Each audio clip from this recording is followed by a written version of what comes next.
Ah, there we are. And now we are live. I'm alive. It's Sweet. electrifying. Woo! And so, hello, everyone. Happy Friday. Happy 2/3 the way through August day, I guess. Math is not my strong suit at the moment. Me either. Don't feel bad. Because it's been a heck of a week. I'm tired. But not so tired that I want to miss out on getting to chat with folks, including my guest tonight. Everyone, please welcome Aria Diamond. Hello. Your one and only Crystal Umbrum is here. I've invaded. She's invaded. Yes, the Empire is invading again. Turns out it's much more charming this time rather than King Sombra. I mean, eh? Eh? Eh? Me? I don't know. But it's crystal clear. Ah, well done. Well, I'm here. That was pristine. It was glorifying. The pure gem at the top. I'm tempted to go play Pokemon Ruby and Sapphire now. But what about Diamond and Pearl? Look, I still try to catch up with Pokemon. At least Ruby was based on the first one. At least there I can have a Charmander. Dang it. Me, myself, and I like Chikorita. Oh, I see. You're like cruising for the chicks. I mean, yeah. Teehee. You got me there. Hee I was stumped. Like a tree. That's just foul humor on my part. Yeah, you feathered your way through that pun, so. There we go. Welcome to the pun off, everybody. Yeah. Well, shout out to Twist of Fate. You mean glowifying? Well done. Very well done.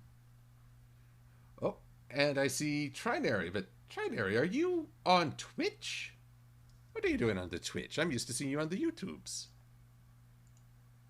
Yes, he's on the Twitch. Well, Trinary was kind enough to follow me on Twitch as well as YouTube, and also drew a rather glorious, commissioned Lightning Bliss to draw a very glorious Silver-Quill as Lord Vulcan from Warhammer. Payne and I became the best of friends. Friends are the best. Especially Payne, because he follows me everywhere. He's never far away. He's your shadow in disguise. Oh, at this point, I think it might be closer than my shadow. Oh, boy. Ooh, ain't that a scary thought? Oh, boy. Is this something you're not telling us? I am one with the pain. Oh, no. And the pain is one with me. And it won't lend me $20. What's up with that? Oh, boy. No, Sweetie Bloom. Sweetie Bloom said kinky. That's right. Well, you could ship me with Pain. We're tight. You could say that they fight together tooth and nail. Indeed. Let's see. What do we got? We got a question. I'm trying to go a little quick on these because I know what you mean now. You can't scroll up. I know, it's weird, right? Yeah. Okay, so question. For those who are wondering, though, what Aria means is that Restream, what I use to simultaneously broadcast to both YouTube and Twitch, it has a pop-out chat feature. So it's messages from both Twitch and YouTube come through, much as you'll see on the stream itself. But it does not allow you to scroll backwards in the timeline, which strikes me as really weird. Yeah. Okay, let's see. We got Sniper Nighter to you, Silver. What was the longest pun off you've had? Oh, the longest pun off. Full pontification. I believe that was back in... Well, okay, would this count? No, this wouldn't count. I'm thinking of an improv game called Question. It's where you could only talk to the other person in questions. And a friend and I, we had a match that lasted at least 5 to 10 minutes of nothing but questions. Pure dialogue and nothing but question marks. It was insane. But the longest pun off I've had has probably lasted about Uh, I think maybe 5 to 10 minutes at. I think it was at work. Actually, there's a guy on the print production department who loves puns as much as I. Hmm. So I'm very happy with that. Oh, I see we have Voice of Reason in the chat. And Sweetie Bloom, hello voice, and oh, and Trinary's here in YouTube as well. I didn't know you were splitting your time. And yes, Let's see what we got. Champ to Stay, who Oh, go ahead. always wants to know. This is something of a tradition now. He wants to know: have you seen Thomas the Tank Engine and Friends? Me? I've seen a little bit of it, but not as much as I should. What? So. How much is should? That's fair. I mean, I know Jasper, so I know Jasper probably really likes Thomas the Train and Friends. So. I mean, I probably haven't watched it for many years, so. Wait a minute, isn't it Thomas the Tank Engine and Friends? I don't know. That's how long ago it's been. See, because I could almost hear Jasper reading in the distance. It's like, it's not Thomas the Train. It's Thomas the Tank. No, I'm gonna get Reed. You're gonna demand a recall. Oh, and Trinary, thank you once again for a very kind donation. I appreciate it. Let's see. Noah, apologies if I say the name wrong. Noah Eden, Silver-Quill. Which reformation did you think would work better, Discord or Starlight Glimmer? Reformation. Apologies. Ooh, Reformation. Oh, here's the thing. Both happened and both worked in their own ways in my eyes. I think that Starlight's was a little bit more believable because she saw the consequences of her actions. I was talking with a friend, Luna Corva, and he pointed out that admitting her course of action was wrong might have been one thing, but then she just abandoned her entire philosophy. I think it would have been okay if she had needed a little bit more persuading that equality wasn't what she thought it was. So he's like, okay, I'll stop trying to kill you, Twilight, but I'm not. But I still think equality is the way to go. And then you could have a season of her kind of deconstructing that view or refining it. How do I put it? I can't argue for equality of outcome because I don't believe that's possible without really hurting people. But equality of opportunity is a very different topic. If that makes sense. That's a very fair point. Yeah. Yeah, that makes good sense. Oh, here's a good question. Oron's arrow, Silver, as a hippogriff, would you say that you are... Oh no, it kicked it up. It kicked it up? I think it was... Yeah, it kicked it up. Like, I can't read it anymore. It went up. I think the question was, would a hippogriff be more bird or mammal-like? Oh, my goodness. Let's see here. I want to... Would it be more... I'm sorry, bird or mammal-like? Yeah, more bird or mammal-like. What category would you put a hippogriff in? Well, I would actually go with bird for one reason, and this will lead into a question by Komotra Steele, asking, when is the Hippogriff Griffin video coming? And, oh, I have tales of woe for all of you. Whoa. Oh, boy. Yeah, I remember you telling me a little bit of this before we started. All right, so the research I've been doing for this video will lead into answering why I think it's more bird. Griffins, the sires of hippogriffs, it was always in the mythology. It's always a male griffin finds a mare in heat, and well, they get together, and out pops a hippogriff eventually. Griffins have eggs.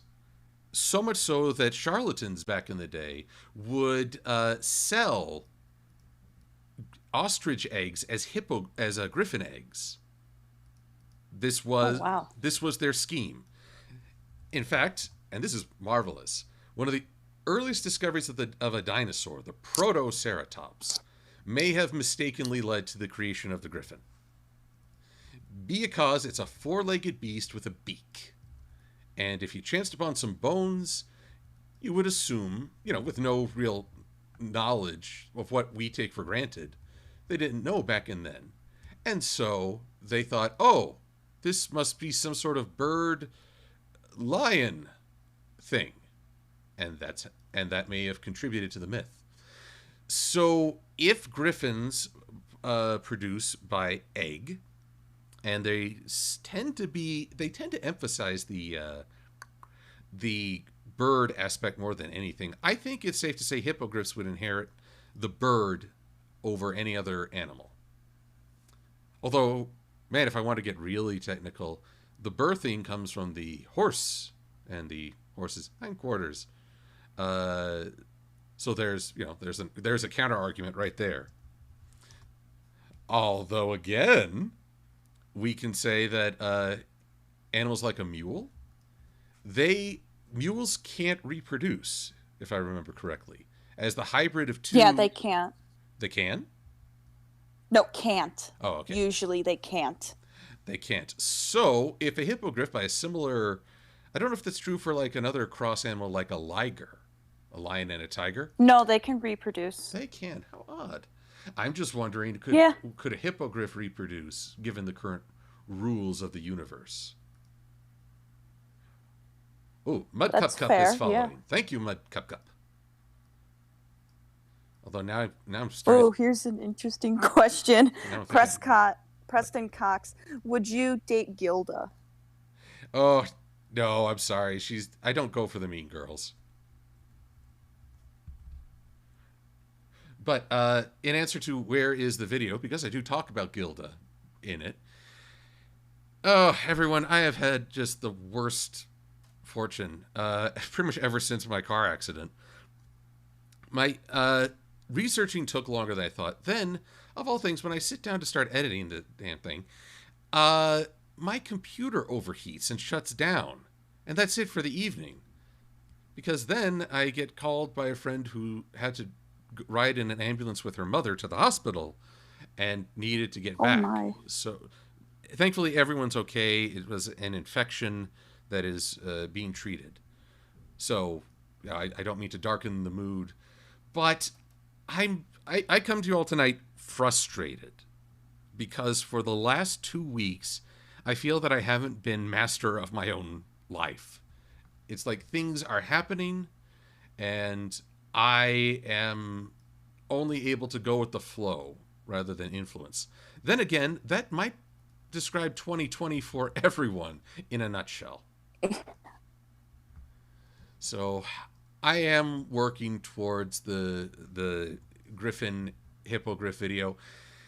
Since Canada decided to pull a fast one on me last week and did not debut a new Pony Life, which I did not know that was going to happen, I'm going to just carry forward with that, with last week's Pinkie Pie Goodnight, get a little double mileage, and keep working. But my God, I just like, what is going on? I give you hugs. Hugs, yes, hugs abound. Let's see. Someone's got a question for me. I don't want to cut you off, so. No, not at all. Please. Okay. Ask away. Do you think Silver-Quill is an old man? I mean, in reality, you can't really stay away from the facts, but as I told Silver-Quill, age comes with beauty. And except in my case. Me. Silver. Me. Okay. I was trying to give you a compliment. And I reject your compliment because I'm a crotchety old guy. Me. Don't ruffle your feathers. Me. Hey, I'll preen if I want to. I can preen if I want to. I can leave my joy behind.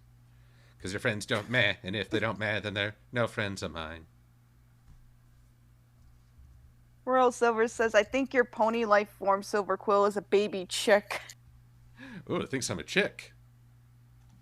Ooh. Oh, no. No, like a baby.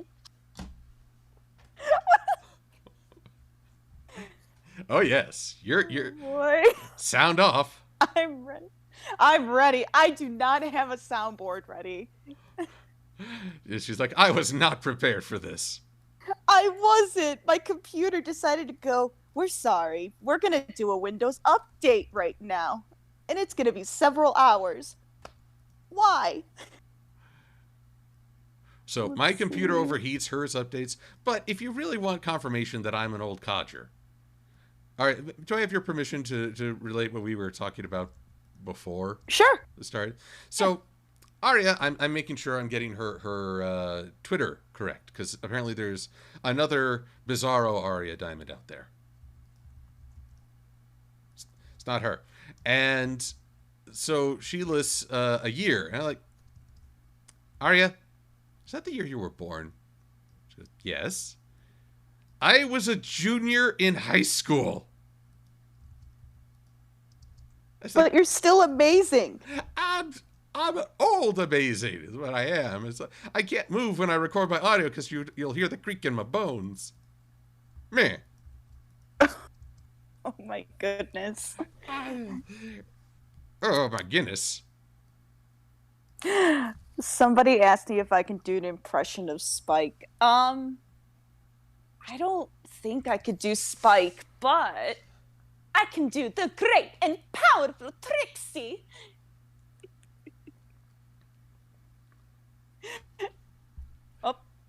Can you hear me? I can hear you. There we go. Sorry. I thought I cut out. Yep. I heard you. The great and powerful Trixie. Yeah. I just wanted to make sure. It's the tongue. Sometimes my internet can be a little weird, my internet, so. It's the tongue roll that sells it. Don't you agree, Aria Diamond? Yeah, I agree. You see, it's one of those genetic quirks. I can't whistle, but I can roll my R's. Oh, that's weird. I can whistle and roll my R's. Well, here are you kids today. You got everything. Back in my day, we didn't whistle. We just grabbed birds and made them shrill for us. And then they pecked our eyes. Oh. Me. I mean, is that why you picked a hippogriff? Well, even then, I can't carry a tune. Let's see. Me. I'm just. Well, let's see. Welcome to the Silver-Quill Shakes His Fist at a Cloud Hour. Oh my gosh. You murdly clouds, get out of my sky. No apologies to Trinary. I'm apparently making him feel old too. Sorry. Let's see. Prince Apollo, Silver-Quill, what is your favorite place in Equestria? Ooh. Well, I think this should be a question for both of us. Okay, I'm gonna say Ponyville's off limits because we spend so much blessed time there. Oh, okay. But what is the most interesting? I will say the Dragonlands, because it's always kind of fascinating to see, okay, how are they going to add to the dragons this time? What's new and wonderful? Or awful in the case of Garble. Blah, blah. Yeah, that's fair. For me, it would be, I know I may be biased, but the Crystal Empire. Because there's so much that we don't know about it, and I want to explore upon it more. If that makes sense. I wouldn't mind getting to know its residents. I want to hear your thoughts on this complaint. When I list all the residents of the Crystal Empire that we know, none of them are genuine crystal ponies. Keynes' history is up in the air, but it's all non-crystal ponies. The closest we got was that librarian. I actually had like a theory behind the crystal ponies in a sense, with how they changed throughout the season. Oh, how they stopped being crystal 24/7? Yes. Ooh, lay it on me. Well, let me see if I can pull to it, because I actually do want to make a video on this at some point. I thought really deep on this. Well, I have to reconcile my thoughts of how to pull the theory out of my head again. Just remember, it's time for headcanons. Oh, yeah, headcanons. So, and kind of like how this is what it was, how the Crystal Empire gene only works, as we've seen in the show, how it's only Earth ponies besides the Royal Guard. Because if you think about it, besides Princess Cadance in Shining Armor, all of the Crystal Ponies are Earth ponies. Unless I haven't really seen in the show a bit more. But the I see it as like a subgene to the Earth ponies. And when King Sombra's reign came, a small bit of the some of the crystal ponies ran off. So then over time, when the Empire came back, the crystal ponies came back, but the genes were passed down. And when the rainbow happened at the top of the castle, it reignited the crystal pony within from their ancestors. So over time, it just grew off of that.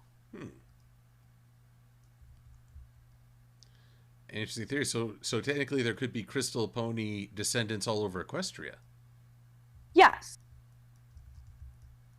but it would only pop up in the Earth ponies. Could it happen? Kind of like, oh, go ahead. Could it happen to a pony of mixed ancestry like Pound and Pumpkin Cake, though?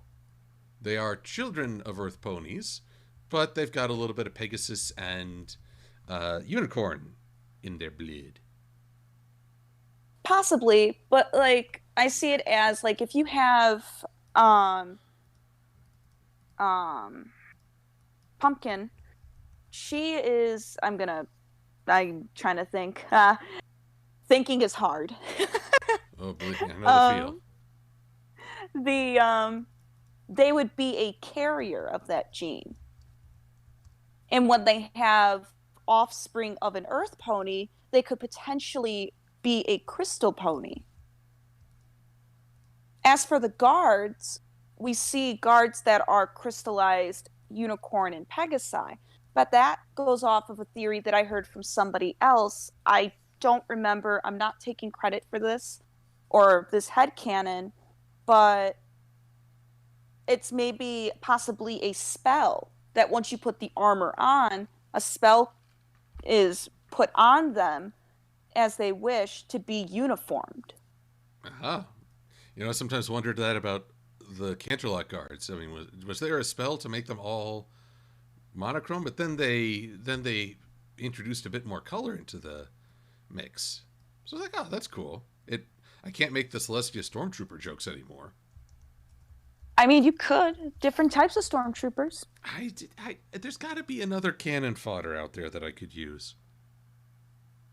But yeah, it's just an idea that I thought of, because if the guards are like that, then you just put a thing of armor on and you become all crystally in the colors that they're looking for.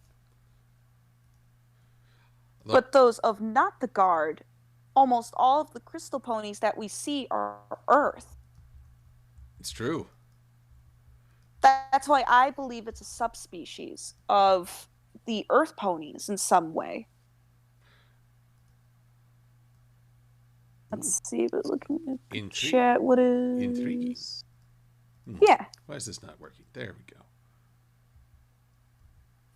Here we go. Silver-Quill. I have a question. Who of the three hippogriffs would you date? Silverstream, Skystar, or Queen Nova?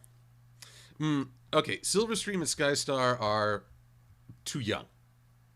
We've here I am. I've been going on about being a crotchety old guy. I was like, no, they're too young. Come on. Plus, I don't know if I could handle that amount of crazy. But I guess I would date Queen Nova because, you know, a little bit of the OG.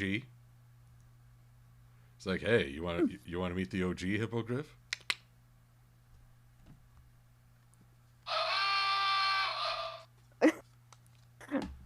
Shipping alert! Shipping alert! Plus, one never knows. Ooh, can you hear King Silver-Quill? Oh boy. Although, I'll tell you all true, I couldn't work it into a joke this time for the hippogriff video, but I've often wondered what would Silver-Quill's sea form be like?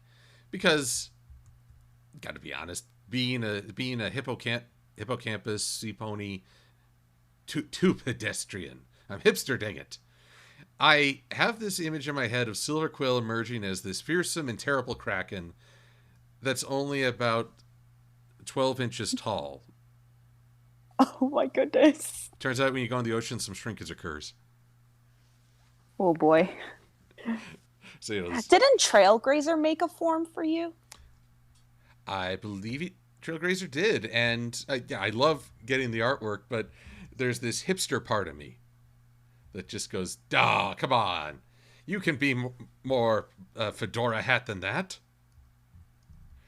So I just love the idea of like this dark silver crow going, "Now I'll conquer," and then you zoom out to realize how big he gets. Ow, son of a! It's like the Emperor's New Groove with the cat. She thinks she's huge, and she goes meow. Just this tiny cat. Is that my voice? Oh wow. Let's see, what other questions do we have? Well, a question from Kamodra Steele I noted earlier. Actually, Aria, I need to find out, are you a fan of comic books? Yeah, I am to an extent. DC at all? I haven't read much of the DC stuff, mostly MLP. Well, then Bat Pony still is a thing. Kamodra is wondering if Mistress Marvelous could be the offspring of the pony version of Batman and Catwoman, which would be what? I mean, I don't really know that character.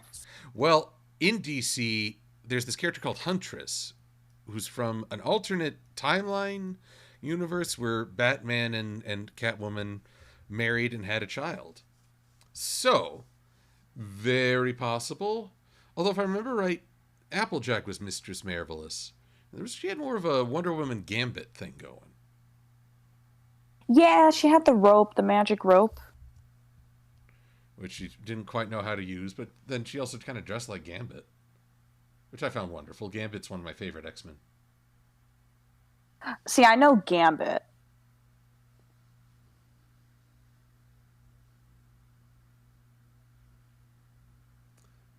Let's see here.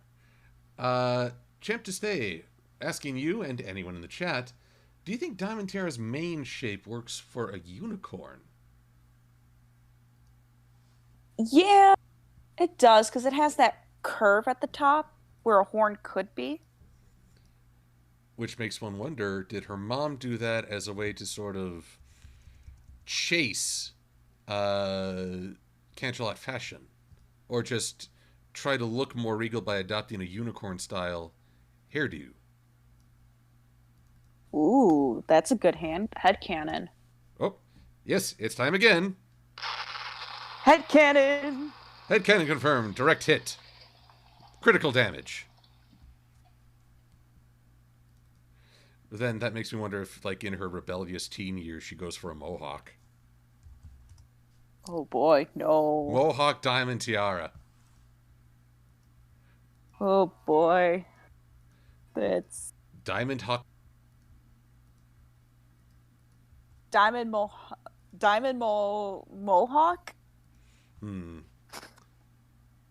Tiara Hawk? Ooh, Tiara. Oh, that would be interesting. Actually, that sounds like a really hardcore band. We are Tiara Hawk. Yes, we just went on. Oh, Gamodra's correcting me. The offspring of Wonder Woman, not Catwoman, for Mistress Marvelous. Yes, yeah. A pony version of Wonder Woman would make a lot more sense, but it would break up the Batman-Catwoman ship. I don't know how people would handle that. Goodness knows DC. I could hear them all. I could hear the cat fights. Whee! Ow. Whee! They'd be clawing to their victories of which ship is better.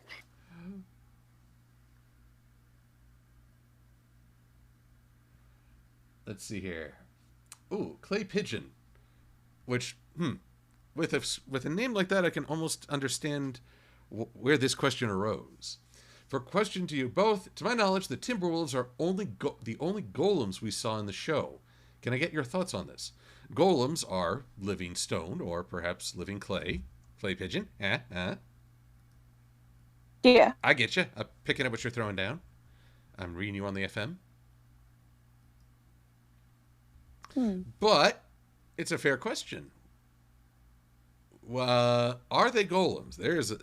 Because they're able to merge their bodies into one consciousness, apparently. But they have demonstrated more self-awareness in the brief time we've known them. Very brief time. Oh, now come on. There we are. There's that update. Aha! Yes, my cutting plan is working. Now I can... What plan? I have been trying this new thing. The Sniper Niters OC has proven to be a marvelous test subject. Rather than redraw the body 50 times over or try to duplicate expressions on different body poses, like they're clothed, they're starkers, they're pointing, they're neutral. Now I just place an image and update one as we're going. And that way, if I just change that reference, it updates all the poses for me. It cuts down on time in the long run and saves a lot of copy pasting, which is rather tedious. Okay. So I would pat myself on the back for being clever, but it took me this long to do it. Jeez. Hey, you figured it out now. Allows more. I cracked the code, ladies and gents. Cracking the code. Without blowing up anything. Oh, I'm cracking. There you go. Silver-Quill. It's excellent. Oh, hard-boiled. It was a devil of a time. Ooh.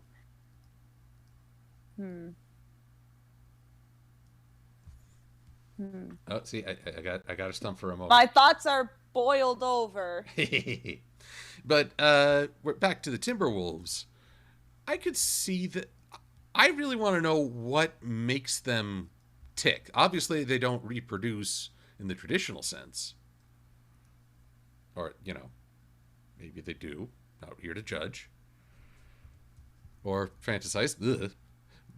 But, I mean... Look, I've heard of furries, but this is a whole new genre. But something made them. And I've often wondered if there isn't something deeper in the Everfree Forest that's calling the shots. Gaia Everfree got brought up in Equestria Girls, but that may be something different. It makes me wonder, too, like, do they... I mean, going back to, like, creating, are they just...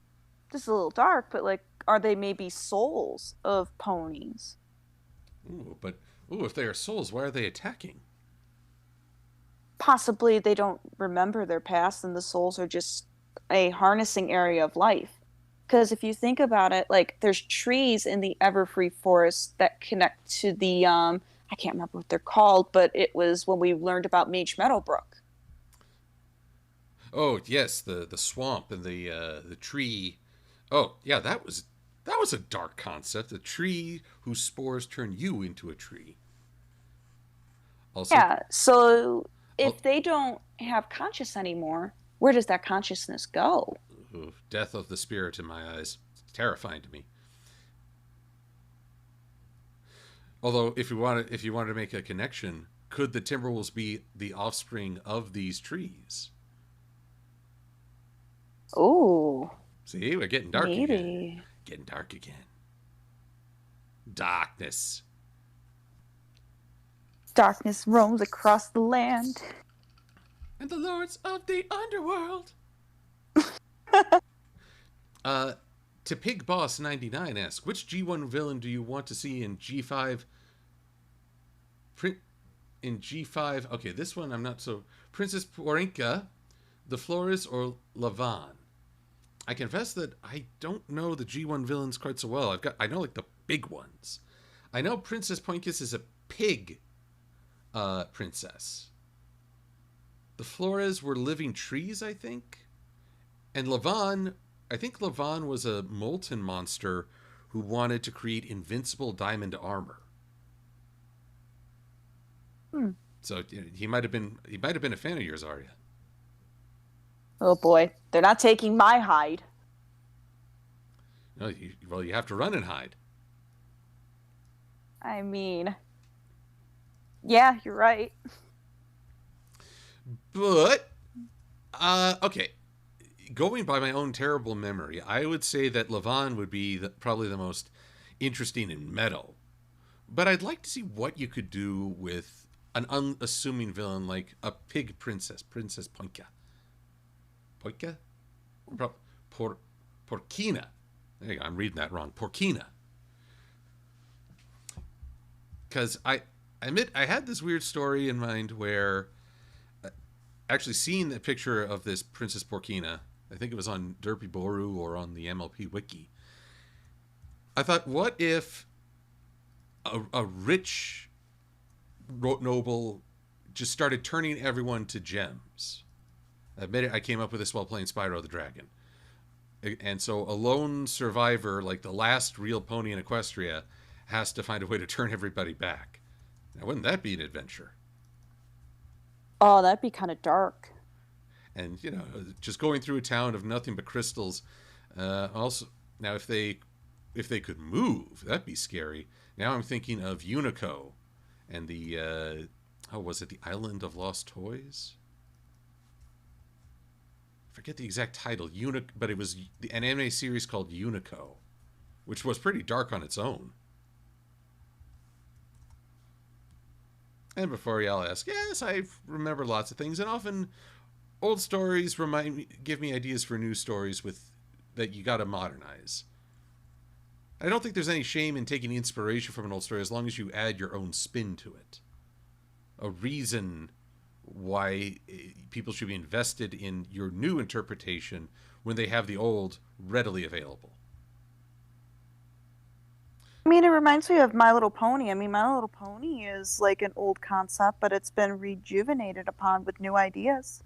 Indeed. And at the risk of sounding hypercritical, a lot of times in the stories we saw, you could tell what was going to happen. You kind of knew the resolution before you saw it, if you're been around the block like myself.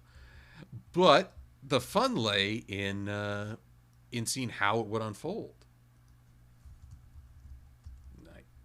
Yeah.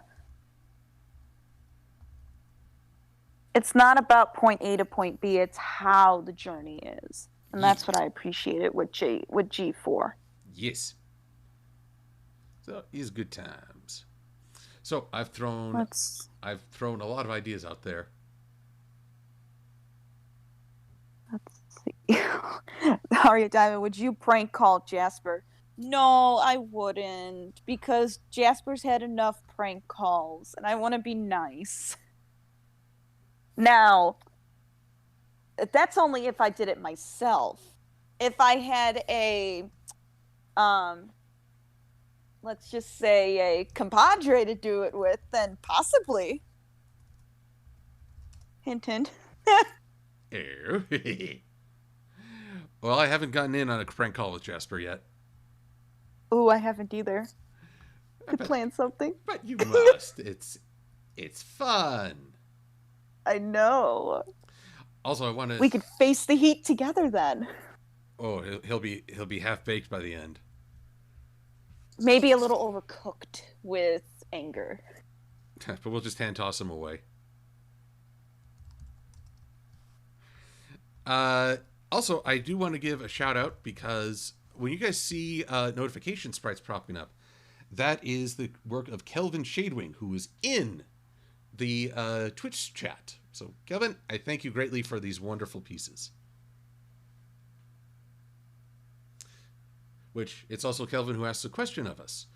Do you think the mean three were turned to stone so they could be preserved to reform later? See, that's interesting. Oh, go ahead. No, he goes on to mention Fluttershy and Discord. And the As success in, there. like...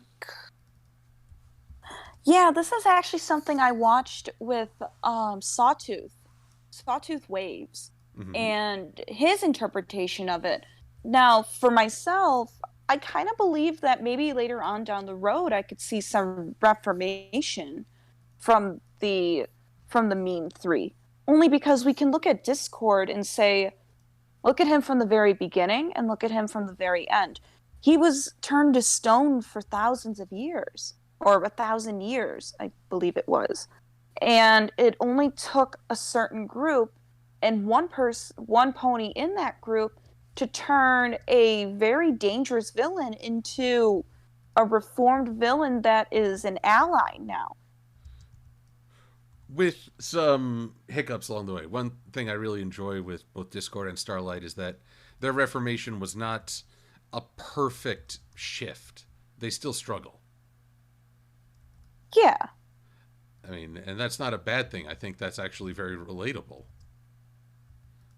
Oh yeah. If you do it like a point, if you like automatically change, then that's not character growth in my opinion. I like seeing the growth, the mistakes that you learn from. If there's no mistakes, then how are you going to become a better individual? Learn to better yourself.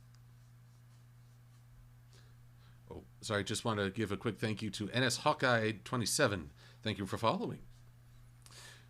But yeah, a perfect reformations are, well, I may criticize that the show rushes them, but at least they don't go for everything's perfect now, everything's fine. It is more believable when you have to still wrestle with your old self. That's why I kind of wish Diamond Tiara got more of an episode. But Yeah. I have not seen Sawtooth's take on it, so I just want to I want to throw in my 2 cents on this. Yeah, go ahead. I won't explain further on it. Oh no, So, I do want you to explain further on it. I wonder if Sawtooth and my thoughts are parallel. For oh, start okay. for starters, you shouldn't release them all at once because what we witnessed in the show is that, well, it's a concept that C.S. Lewis actually put out there. I believe the friendship between, well, friends, the love between friends, is called storge. And in storge, your friends bring out the best in you, but they also bring out the worst. And we saw just from the what I call the triads interactions, they reinforce one another's worst traits. So probably not a good idea to allow them the chance to bring out the worst in each other again. So you have to liberate and reform them in tiers. 1, 2, 3, and I know people will. I think most people would choose Cozy Glow as the first candidate, but I would argue T-Rex for one simple reason: if his brother is still alive, he's probably the best chance you have at reforming him. Hmm. So, uh, so there's a bit of a time crunch there. So, I fear I've cut you off, Aria. What would you say on the topic? No, you're perfectly fine. And apologies for the clock again. Um, the thing that Sawtooth brought up was, now I'm not sure if they would release them all at once, but the first thing he said is you would have to split them all apart from each other, going off of the same mentality that you were talking about. Like you're they all work together really well and they feed off of each other. But he brought up that the first to reform would be Chrysalis. Oh. Because yes. And he brought up that um she was the one that stopped the friendship thoughts to go through all three of them. And she put inside Cozy Glow's head and T-Rex's head that friendship is this, I can't remember the line exactly, is like a plague or a sickness that infects. Well, I can't remember it exactly. You'd have to go watch the video and I'd recommend it. But it's based off against that she saw friendship corrupt and take away what she worked so hard for. her hive, her home, and even their culture. I mean, as we look through the as the show went on, the changeling culture didn't become its own solidified thing. It was looking more at pony culture, not their own. And correct me if I'm wrong. Well, I won't say that they did. I will say they certainly took inspiration from it, with their own twist. Though I love the literalism of Ocellus' recounting of hearthwarming in their eyes. Yeah. You pass presents, and they just keep doing it in a circle, never even thinking to open them. It's delightful. Though it's curious, Sawtooth and I are on opposite ends. I'd actually argue that Chrysalis should be the last to be reformed. In fact, the later the better. Hmm. Because Well, then, oh, go ahead. oh, well, I guess I want to propose my counter argument. Yeah, go ahead. The culture that Chrysalis shepherded was incredibly oppressive and monolithic. You were judged by your capacity for aggression, and that's it. It's why they were feared and probably able to repel any threat, but that's all they did. That's why someone who didn't fit that bill, like Thorax, was instantly in trouble. I mean, they just knew he was toast, pretty much. And I guess there's also the question: did Chrysalis work for this, or was it handed to her? Did she take power? Did she inherit it? I guess it also depends on if you accept the changeling actions of IDW, or rather their origin, which is, if you ever read Queen Chrysalis's Fiendship is Magic, Andy Price's talent for horror is on full display as Chrysalis is born. It's like, oh wow, that's nightmare fuel right there. Yeah, I read that. So, if we go with the comic version, Chrysalis didn't earn the changeling culture. She was in charge by default. If anything, it's Thorax who's earned their culture, who's actually worked to make something. And this is why I argue that Chrysalis should be brought last. T-Rek, you've got the ticking clock. Cozy Glow, I really need to know more about her before I could ever figure out how you could reach her. But Chrysalis is of the mind that the changelings are worse off.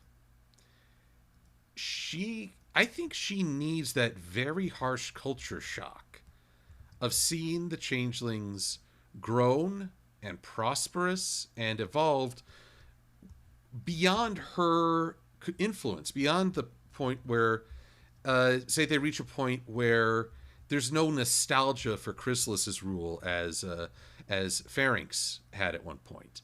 There's no, oh, life was better under Chrysalis. They've made their own time, and Chrysalis is now a note in history. And that would be harsh, but I think she would need to look around and say, hey, were your changelings doing half as well as they are now? And with that, she might actually have to confront the very hard truth that they're better off under a Thorax's style than hers. That's a very good argument. I will say that. Again, and what? Oh, sorry. No, go ahead. Go ahead. I'm just throwing out story ideas tonight. I guess I'm in that mood. I wondered even before. That's fine. Even before I heard that Grogar was going to be the returning villain for the final season. Wink, wink. I had this idea for Grogar as a character. He comes back, but he has had millennia to see how the world has gone by, and it's doing fine. And he's just a footnote, and he actually, without anyone hitting him with a friendship beam or coercing him into changing his ways, he just looks around and is like, okay, maybe I was wrong. And he becomes an unexpected ally. Like everyone is anticipating the return of this evil Lord of Darkness, and he just comes back and is like, "Hey, I have eyes, and I have a brain. I see what the world became, and it's far more beautiful than anything I envisioned." Oh wow. Again, I am actually borrowing inspiration from the Saturday morning Sonic the Hedgehog cartoon. Very brief appearance in an episode. This dark wizard slept for a couple of millennia, but he dreamed about the evil he did and was regretful. He also talked like Yoda. I don't know why.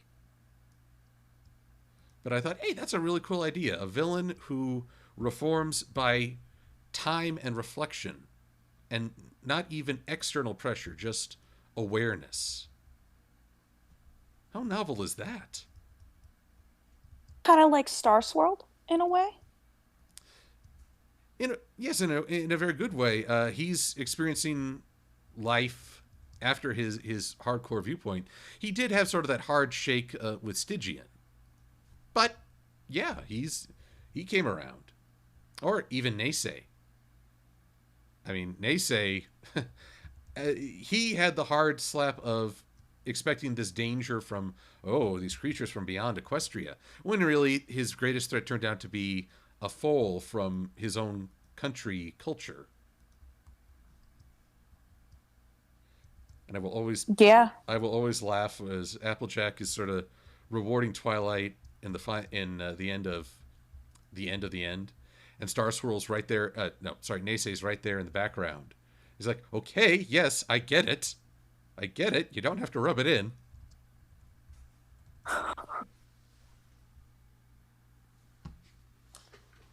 Yeah. But back to our points that we were talking about. Sawtooth and you actually are on the same wavelength of culture shock, Aha. which is interesting. The culture shock of that everything is okay now, and that friendship isn't what tainted the culture. Friendship helped embrace their culture, and it doesn't mean that they've changed completely. Like, sure, they're not like love-sucking creatures, but and something that Sawtooth brought up, which I thought was fascinating, is that it brought up slightly reformed characters to help these other characters.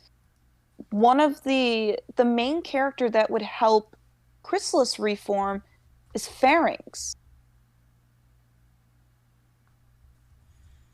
Seems likely. And Pharynx, Oh, sorry. yeah, no, it's okay. I didn't know if you were gonna say anything, but go ahead. Well, he was probably one of her most loyal lieutenants.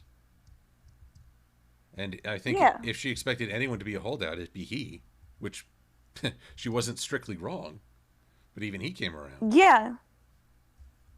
He was the last changeling that was reformed, excluding Chrysalis, but he was the very last changeling to reform in the hive. And he's still strong and fearsome and a protector. And for Chrysalis to connect with Pharynx on that level, can see, hey, it's okay to change the outside of you, but who you are on the inside will never change. Like, in that bad way. Like, you are still you, and you can embrace your culture and what you care for, and whatnot. The second one, which actually you in his video and even myself agree with, is Cozy Glow is next. Cozy Glow's person or pony is actually Diamond Tiara. That would help Cozy. The desire for control, and she knows the thing. Diamond Tiara knows a thing or two about that. Yes, and they would be able to talk and reconcile and talk of their big plans that they did once, and but Diamond Tiara would explain what happened with her and the Cutie Mark Crusaders. And using her power, her way of influencing in the ways of good, like a spokesperson. Like giving motivation instead of manipulation. Which I think is kind of fascinating, and I feel that could work. Now, I guess there's a follow up question there. Would I can see the appeal of having Diamond Tiara of all ponies facilitate this, but would you have to make sure word spread first about who Cozy Glow is, so that if she slips away or tries to manipulate others into assisting her, everyone knows, hey, wait, aren't you that kid that nearly brought the apocalypse? Because, Yeah, I mean, well, I mean, oh, go ahead. before we say yes right away, I also got to keep in mind we saw how hard things were for Starlight and Trixie with their own reformations when everyone was holding them accountable for past mistakes. So there's a yes and a no reason. Yeah, I can see that. What's interesting though is that Diamond Tiara and Cozy Glow are very similar. And if Cozy Glow tries to pull something on Diamond Tiara, she's gonna know the signs.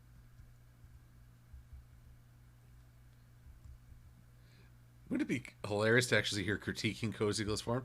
Okay, you're good on the sniffles, but your lip tremble needs a lot of work. Oh my gosh, that would be a funny comic.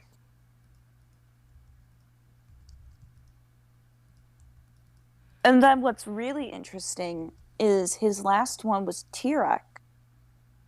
And the ponies that would help Tirek is Diamond Tiara, again, and Chrysalis and Cozy Glow once they're reformed.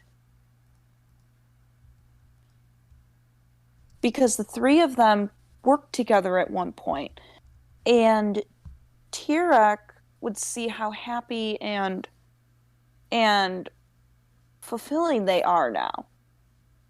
And since all three of them worked together before, then he could see that, wow, maybe you're right. And Tirek can be at peace and possibly go back home to find his brother and his family again.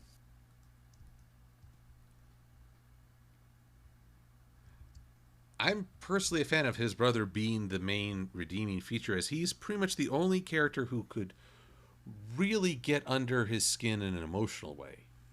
Pinky drove Tirek absolutely insane, but his biggest emotional wound has always been the fact that his brother turned on him. He, Yeah. he said it several times, so I was like, I feel like the brother's the perfect agent.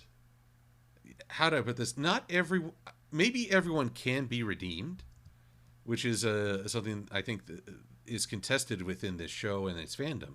But I think, yes, everyone can be redeemed, but not everyone can be the redeemer. And that's a hard pill to swallow. Yeah. Also, just want to give some shout outs, first of all, to, I'm sorry if I mispronounced your name, Stephen Haynes. I see you in the chat. Good to have you. Thank you for joining us. And we have a wondering if by chance, Aria, how good's your Chrysalis impersonation?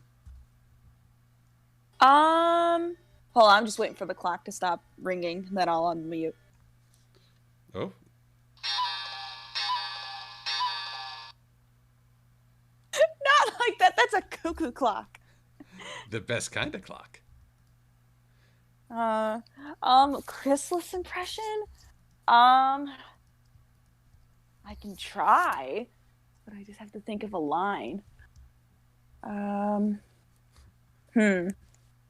Let's see. Oh my goodness. Here, give me a line. I'm trying to think of a line from Chrysalis. What's one of the let's see here. How about I didn't I? Okay, let me see. I don't have the voice modulator, so Give us your, well, Okay. truthfully, I don't think anyone can, if anyone can fully mimic Queen Chrysalis's voice, they're not human. they're not human, they're robotic. That's right. Forget those posts like try to spot all the buses in these photos. Now forget that. Do an impersonation of Queen Chrysalis, and if it's perfect, boom, bot. The new website security. Bot. The new website Okay. security. Let's see. Let's see. Okay, here we go. I did, didn't I? I don't know. I don't know if that works. I don't know if that's what the people were looking for.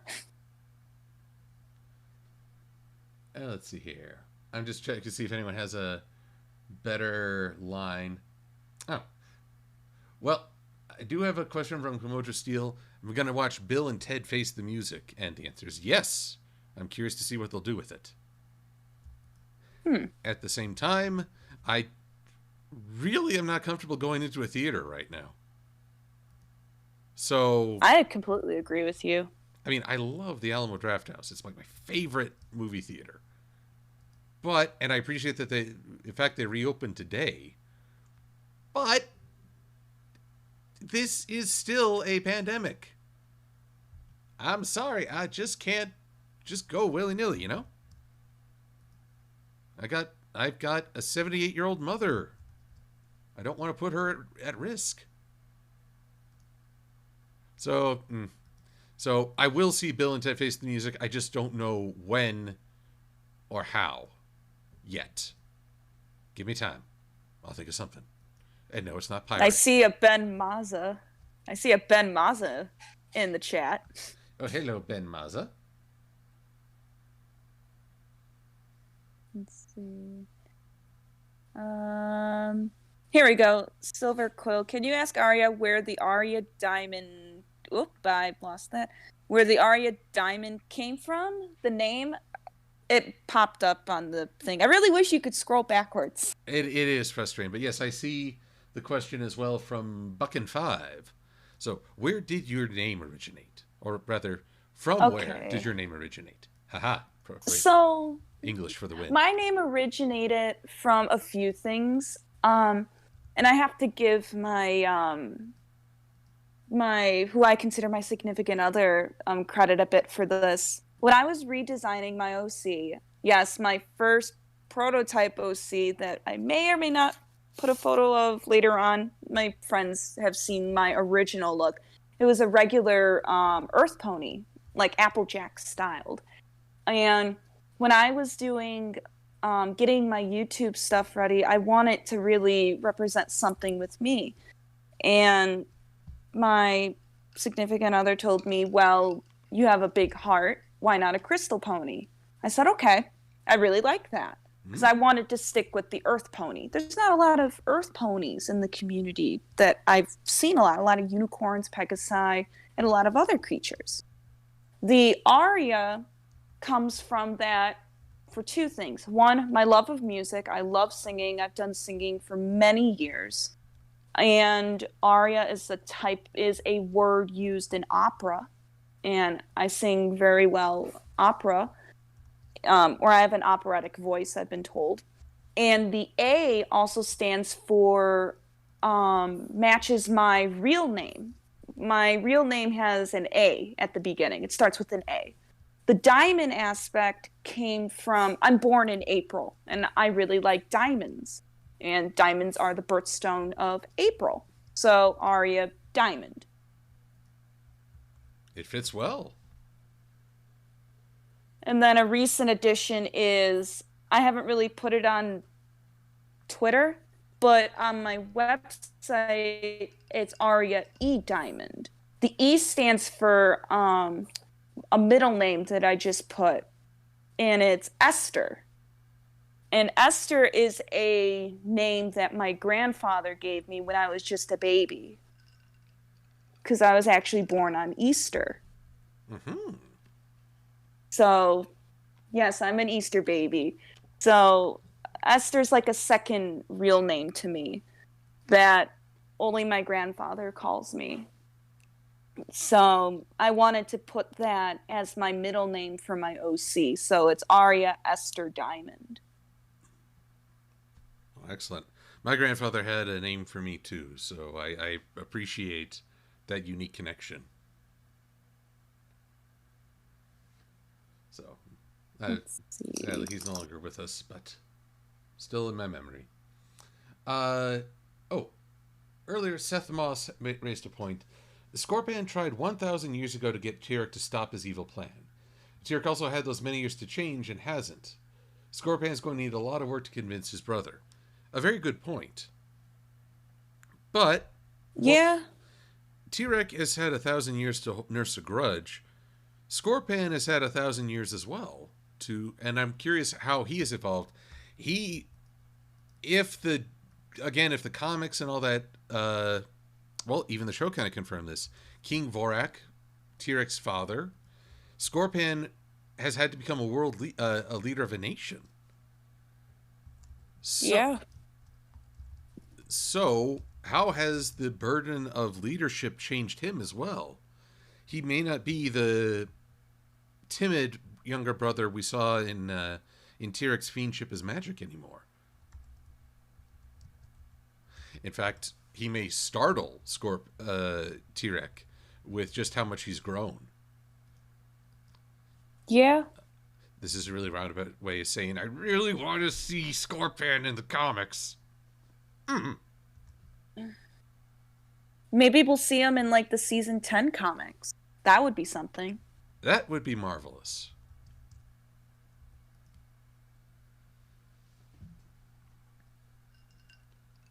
Let's see. Silver-Quill, do you hate spike abuse? Well, I have would. no idea what that is. Spike abuse is the term when Spike is the physical butt of jokes. Okay. When I gotta put this early on, when Spike was a bit less of a supportive character, more just sort of there for snarky commentary, he didn't really endear himself, and so I didn't feel too bad. But I'd say from season 4 onwards, Spike has really stepped up as a helper. And so when he's getting slammed about, just for no reason other than physical comedy, and I wonder, is it because he's the only recurring boy in the show? And I like, no, that's not okay. That's not funny. I'm not laughing. Do I hate it? I'd be lying if I said that having him in an awkward situation or giving an extreme reaction wouldn't actually be funny. But it's got to be an earned moment. And oftentimes, he hasn't done anything wrong to earn that level of punishment. Yeah, that makes sense. But then again, there's a reason why I make Silver-Quill so intolerable. It's so that when he gets blown up, tossed about, splatted, or kerthunked, it's because you feel like on a certain level he's earned it karmically.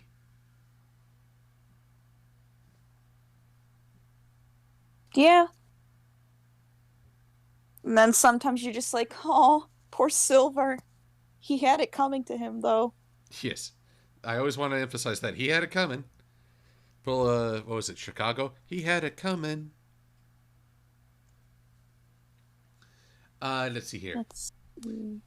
Earlier question from Cruiser Brony. Name a band you gotta see in concert before you kick the bucket. Oh, here's one, Coldplay. Ooh. I like it. Coldplay was very good in concert. What would have been? See, I don't go to many concerts. I saw Weird Al live, which was magnificent.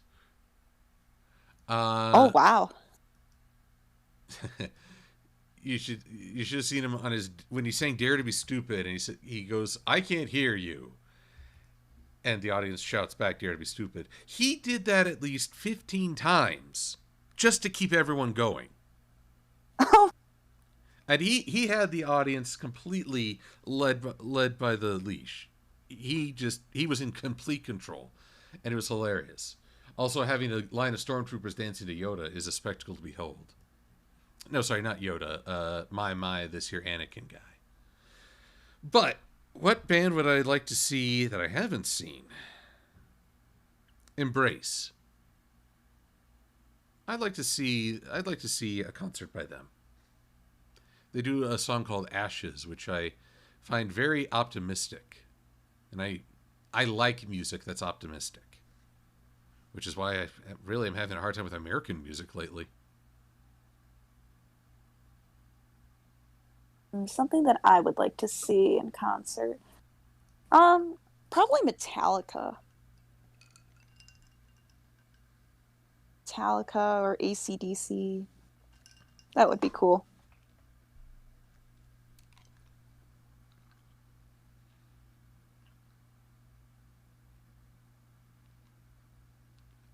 Aria Diamond, do you think Spike will marry Rarity?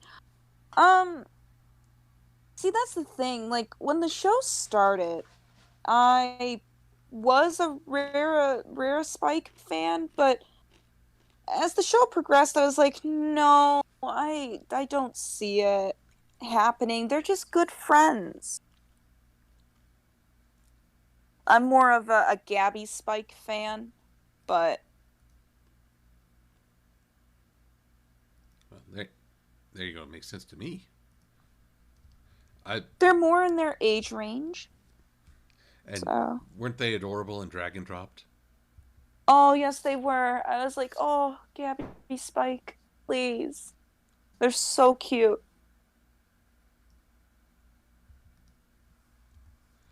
Uh, for my 2 cents on Spike and Rarity, I too at first was like, oh, okay.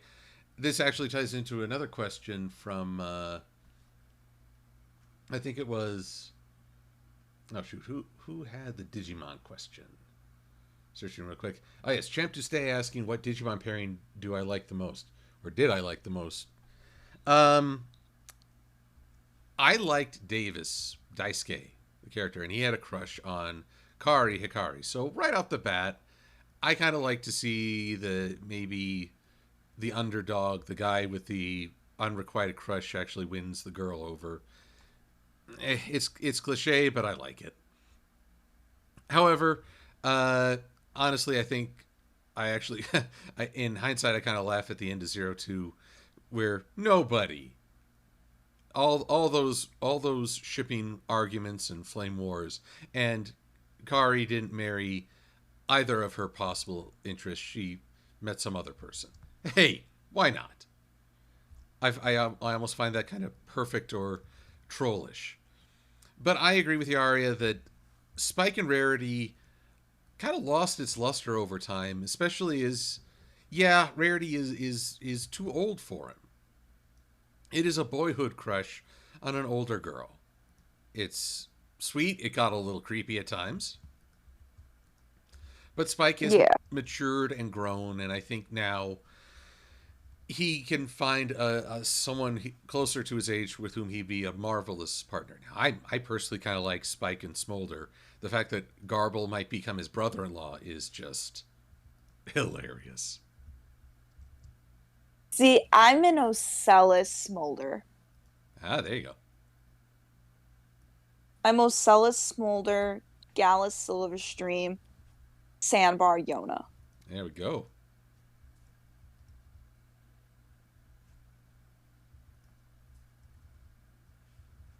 I like I say, I definitely I go for. I was kind of surprised by.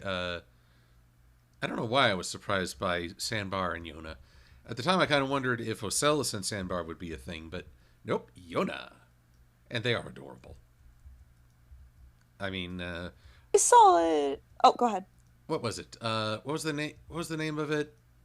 The episode where they have the pony cotillion. Oh, she's all yak. Ah, thank you. I was like, yeah, that one established how adorable these two are. Plus, Sandbar has surprising game. I did not expect this. Yeah. I did not expect that. It's a good thing. I I feel like he's the most eccentric out of the six for some reason. Like, he was like the most backgroundish out of the six when we first met them. But then, like, as the season went on with them, he just became more and more of a likable character. And once She's All Yak came out, I was like, oh, Sandbar, you're in my top three. Amazing. Especially that animation where he's asking Yona out. I mean, he's freaking adorable. Yeah. And once She's All Yak was over, I was like, they're shipped. Nobody can break that from me. Yona Sandbar to the end. I'll die with it. There we go. And with Yona, Now oh no, something. with sorry, Oh no, go ahead. Go ahead. with Smolder Ocellus, they have had each other's backs. Smolder in particular is very protective of Ocellus. Yeah.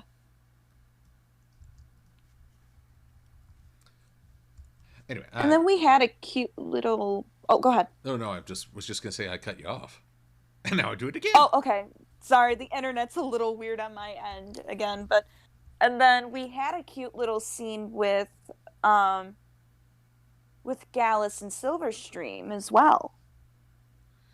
Oh yes, in What Lies Beneath. Yeah, and like Gallus helping Silverstream open up and be brave against what happened in the past. Like, you can't let the past drag you down. You have to learn from it and be strong. Also giving rise to the angry bird noises meme.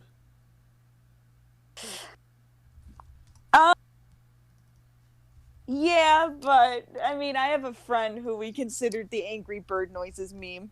They know who they are. Caca, caca. That reminds me of an earlier question. Why did I choose an angry bird as my super form in TF2? The short answer is I wanted something that was the complete opposite of what you expect of a super form. It had to be avian themed. It had to be seemingly a reduction of power or stature. And an angry bird just fit the bill so well. Teehee. You know what's funny? I knew you were gonna be an angry bird. I had this hunch. I went, Silver's gonna go with the most minuscule thing, but does so much damage. I wonder what? An angry bird. I've become predictable. But I wasn't expecting the caca noise. I was like, oh my gosh, that's great. Well, that credit there goes to Lightning Bliss, who did the audio for that. I believe it was Lightning Bliss or Thespio. They change. They alternate. It's hard to keep up with them. Tricky devils. What the? Yeah. Uh-oh. Did I just undo my own work? Whew. That could have gone bad. Unfortunately, I'm not looking at the stream because I'm on my phone because of my computer. Or else I tell you. Oh, not to worry. I nearly lost something I just spent a couple minutes working on, and you would have heard me cry. There would have been bird-like tears. Oh. Oh my god. Let's see. How am I guilty? Ben, no, you're not. Stop. You're not. You're a good friend. Let's see. What other questions do we have? Yeah, I agree with that. I'm not sure who said this, but somebody said ships like Yona X Sambar and Gallus and Silverstream prove that love is real, no matter what creature they are. No argument here. Let's see. To Aria Diamond, what is your favorite MLP season? Oh god, this is a hard one. But if I have to go with see, this is a really hard thing because some of the seasons I watched with certain people to get me back into the fandom. Others, I watched at a certain place that really made it special. And some seasons have episodes that really deeply root and connect with me on a personal level. So every season has its own special place in my heart. But the one that I can think of right now is season 9. And my friends can tell you how hyped and insanely happy I was when Sabra returned. Oh my goodness. I was like extraordinarily over the moon. I was like, I knew he was coming back, and you all didn't believe me. So, ha! I was right. Sombra What about you, Senpai's Silver? Sombra Senpai has noticed you? Uh, No, I wouldn't really consider him a senpai. That's Countess, and Countess would kill me. well, we don't want that. No, no, sir.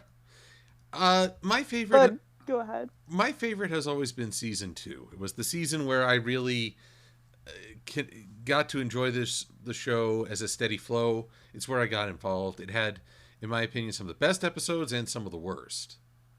In fact, there are two things I want to remark upon. First off, I so appreciate that you mentioned a later season. A lot of the circles where I check folks' reactions, it's usually a very vocal group that has too much nostalgia, or nostalgia has made them bitter for anything after season 3. And I feel that is more detriment. So I'm always happy when I hear that people are saying positive things about later seasons. The second Yeah. the second is that I love your answers um, because it's a good counter argument to whenever everyone says this episode is objectively bad or objectively good. Well, maybe. But you're dealing with an audience that is subjective. Life is subjective. To argue if something is objectively good or bad, I think it really misses an important part of entertainment. I mean, you could say why this doesn't work or why this turns some people away, and that's a very legit thing to say. But if you're trying to convince people that they can't like this because it's objectively bad, good luck with that. You will be disappointed. Yeah. Go forth and be Now, like, disappointed. see, like, the only episode I think a lot of people can agree on that's, like, really bad is Spike at Your Service, the Forbidden episode. Oh boy, that one was a stinker. As was, in my opinion, Mysterious Mare Do Well. Though I think that may have earned more of a following with time. Yeah. It was the first time I think people really, an episode just really kind of flopped. Yeah. All right. What else we got? Well, 2, Silver-Quill. Does Embrace use any swears in their songs? As far as I can recall, they do not.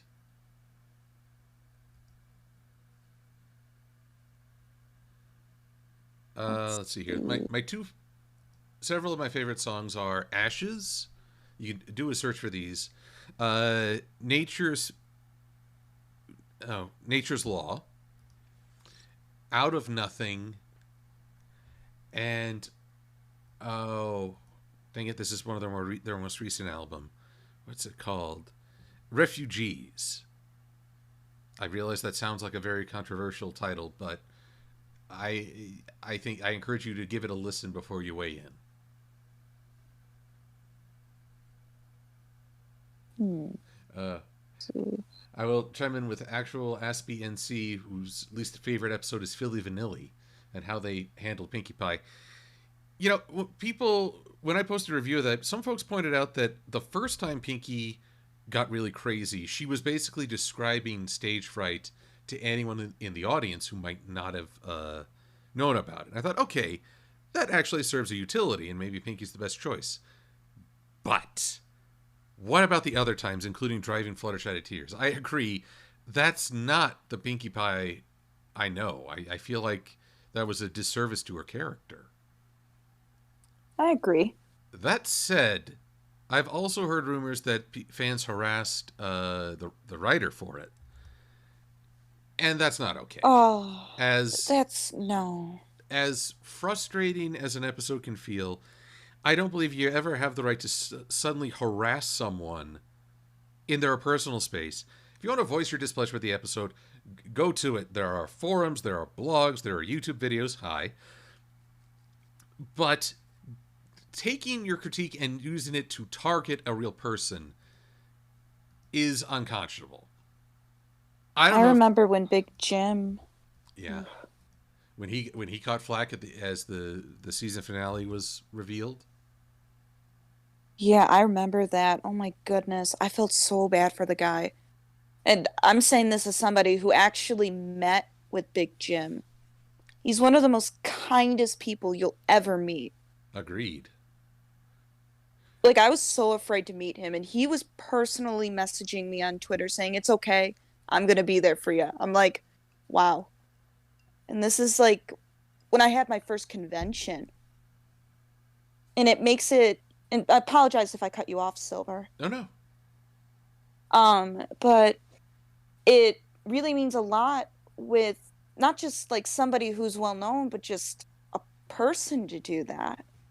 And when you meet this person that you've always wanted to meet, and they say, "I want to hear what you have." Big Jim asked me, like, he asked me, how did I come up with my OC and backstory, and we talked for like good 5 minutes. And you can't really make that again. That time is precious and special, and it really puts an impact on the whole thing. And when I saw Big Jim, going back to what you were saying, Silver, like people horridly backlashing and even sending death threats to him and others, it really put a disdain in a community that I cared about. And please tell me if I'm wrong. Oh, you are I not feel wrong. like that. You are not wrong at all. It was horrible. It's fandom at its worst. I was just like, this isn't the fandom that I came to love and grow as an individual in. Like, sure, it's not always going to be sunshine, rainbows, and happiness, but we shouldn't be the ones that create that tension and distaste. We should be there for each other when those situations arise, because we're stronger together with the magic that we've learned to love and care for. At least that's how I see it. That's how the friendships are made, through love, kindness, and being there when everybody's at their lowest. So, but go ahead, Silver. Apologize that I cut you off if I did. No, you didn't. Not at all. And I appreciate you saying that. But unfortunately, fandom. People say, "Oh, this fandom's so toxic." I hate to break it to folks, but I believe every fandom is going to have those moments. It is an unfortunate part of human nature, and that doesn't. I still agree with what you say. That is the ideal. That is what I hope people will do. But when people are being that cruel, do is be kinder, sort of fill the void that they've left, and that's why I just I think around that time I did a Pinkie Pie Says Goodnight where Pinkie and Fluttershy thanked Big Jim and his pony Sona because Yeah. well good you got it. That's otherwise what on earth? Why would you do such a thing? And I too have had the pleasure of meeting Big Jim at conventions. He is one of the nicest people you could meet. It's unconscionable to treat someone like that. Like So, when I heard all that happen, I asked Vector Brony to make a vector of me just hugging Big Jim, and I'm just like, this is for you. I really hope everything will be okay.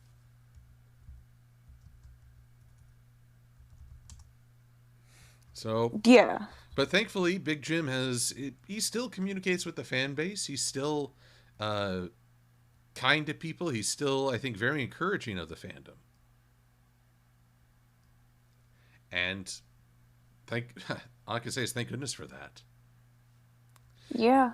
Now, Some people just drop out completely. and to be honest, I wouldn't blame people if they did. If they said, "Okay, I can't deal with this right now. I wouldn't blame them. I would feel very sad that we'd done such a thing to drive people away from what was meant to be an inclusive fandom. But I would totally understand if they wanted to devote their energies elsewhere. Thankfully, I think Jim Miller is still willing to come and celebrate at conventions, and we will have physical conventions again. I appreciate what looks like Ponyfest Online and BabsCon and so many others have done to make online conventions happen. But in my eyes, nothing's gonna surpass the real thing. Yeah. Slight tangent And there. no, you're perfectly fine. I feel like that's something that needs to be said because like with the Brony fandom, a lot of people think it's just sunshine, rainbows, techno-colored ponies, and nothing could ever go wrong. But that's not the case. We're all behind all these pony OCs, even canon OCs, the voices, we're all human. We make mistakes. There are some days that we just want to scream into a pillow or just be angry or just sad. We're going to have those days. And it's okay to have those days. As long as you know there will be people who will be there to help you get out of them or talk to or be the shoulder to cry on. And I feel it's important to bring that up once in a while.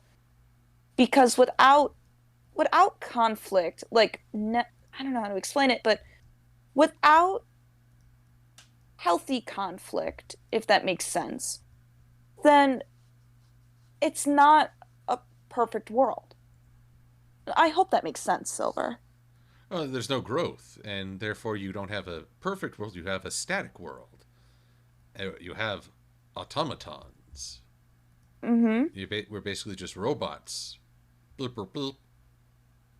Note Beep. to, note to self: get robot sound effect for the future. Domo arigato, Mr. Roboto. Exactly, yin and yang twist. Without one, the other falls out of balance, and with both, balances each other for a better world and a more harmonious living. And I feel like that's something that we should all look at, especially what's going on right now. I won't say much of it because, it's supposed to be a more relaxing time, but it's something that I've noticed. Oh, I'm sorry to say, I don't know how many people are truly able to relax at this time. I can't say No, it no, I mean because, right now. oh well, if we're talking, the sad thing is there are several interpretations of right now, and they're all correct. Oh, Yeah. so I still maintain that if there is indeed any karma, 2021 must have like just some really awesome news. I'll take almost anything at this point, as long as it's positive. Uh, oh yes, Yeah. there was a question earlier. Have we heard about the meteor that's supposed to be near Earth in November? Have you heard I've of? never heard of that until now. Well, there is No. apparently a meteor. It's big, and it might be coming near Earth, coming to a planet near you. Check your local gravity well for the latest details.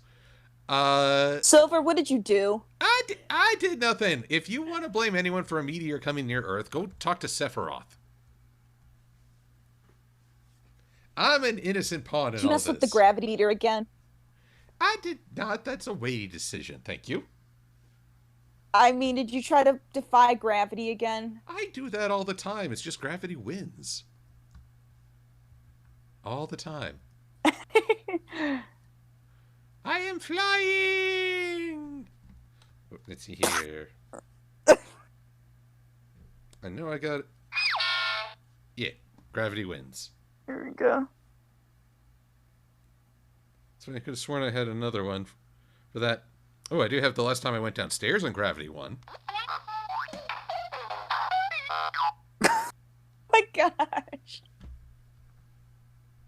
So if a meteor should, decide to pull a Cretaceous period on us, or was it Cretaceous? Yeah, well, you know what? I'll just say, you know what? At least it's 2020's done. It's all. That's fair. I mean, if that's the only silver lining I can take, pun intended, I will accept it. But I will Right on the quill and dot. Right on the quill and dot. I will engrave it on my tombstone right before I bury myself underneath it. But hey, it's kind of weird. It's one of those. It's one of those things where, what is the point of worrying if you can't control it? And I guess that's a fatalistic approach, but I guess that's all I could say. Come November, if there's a meteor that decides to put a hard stop on things, there's nothing I can do to prevent it. So why forfeit the life I can enjoy right now? And that's a very good point. Although I may look into certain bunker-themed extensions to my home. I'm just saying. Themes. I'm just saying.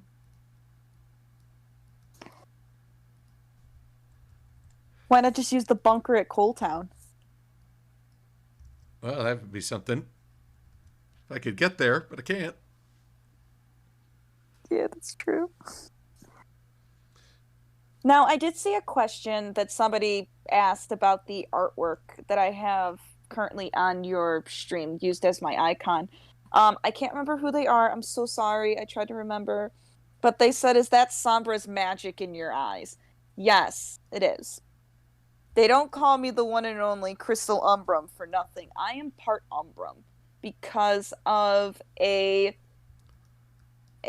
certain situation that happened with me and King Sombra. And if you want to know what happened, I have a video on my channel showing what happened. So, yes. Oh, and apparently a certain someone is declaring you evil. No, that's just Ben. Yes. Ben, you know I'm not evil. Ben is a certain But you know someone. who can be evil to you. Ben's a good friend of mine. He jokes about it all the time. Evil.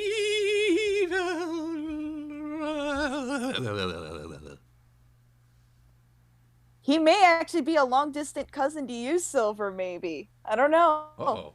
He's 3/4 Griffin and 1/4 Hippogriff. Oh-ho. Well, that's one heck of a family heritage. Yeah. You could do a whole season of How I Met Your Mother off that.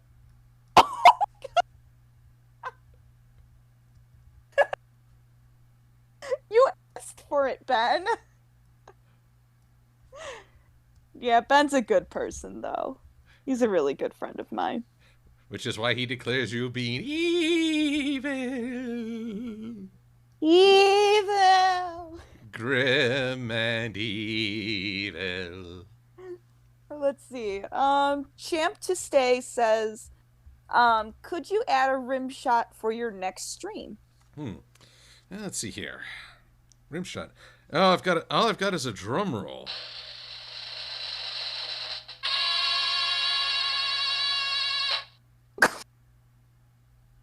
I have to work on this.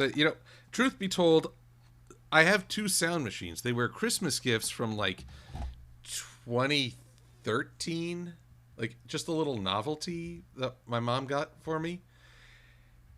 Then human malware happened, as Voice of Reason has described it. So in a Zoom call with my family, I started using this. And my brother and father lamented, said, "Mom, what have you done?" And she doesn't even know how to answer. She had no idea on that Christmas morn what she had wrought. And, oh boy. And that's why you should fear Christmas gifts.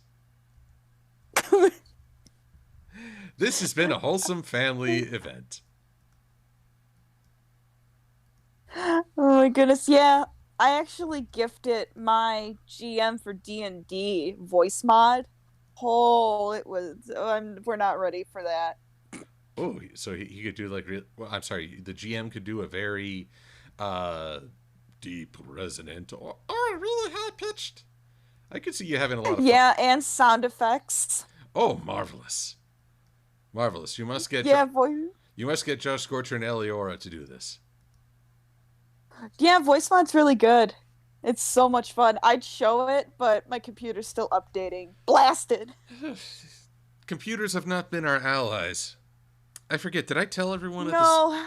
Did I tell everyone at the start about mine overheating? I forget. Yeah, you did, but you can repeat if you want. No, no, it usually just involves some sort of form of profanity.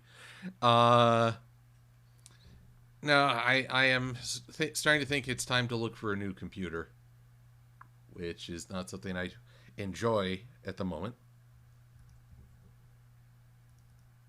But that's neither here nor there. It's everywhere. Let's see. Champ to Stay has been wondering, does it slightly annoy us when someone calls an alicorn a unicorn after alicorn became a more well-known term? Aria? Ooh. Let's see. Oh, an alicorn. And you saw when somebody calls an alicorn a unicorn. It really depends. Like, some people like it, some people don't. Me, myself, and I, when you see a unicorn, I mean, if you see a pony with a horn and wings, I'm automatically, unfortunately, going to assume that they're an alicorn. Unfortunately, in some cases, some people may say, oh, I just have a pony OC that has a unicorn horn and wings, but I'm not an alicorn due to these backstory things, which makes sense. It all, in my opinion, it's all based on how you interpret something through backstory and your own headcanons that you created for yourself. Oh, might as well And do that it. that may just be. Oh, go ahead. Headcanon. I mean, for myself, for a while, for example, a lot of people, and Tricky Fox used to get on my butt for this until I proved him wrong. So, ha! And nothing bad for you, Tricky. But he, for the longest while, he said that my character was a paradox. Because how can a crystal pony have dark umbral magic that's supposed to weaken or destroy crystal ponies in a sense? But with enough backstory and logics to back up my claims, it actually made sense. So in the case of like a unicorn, an alicorn being called a unicorn or a unicorn being called an alicorn, it all just depends on backstory and how one interprets it. Hopefully that made sense. Oh, it makes sense. For my part, here's the thing. I have seen alicorns before My Little Pony. In fact, that anime I referenced earlier, Unico. Uh, Unico can, under the right circumstances, go into a transformation where he becomes, well, an alicorn, but he refers to himself as a mighty unicorn.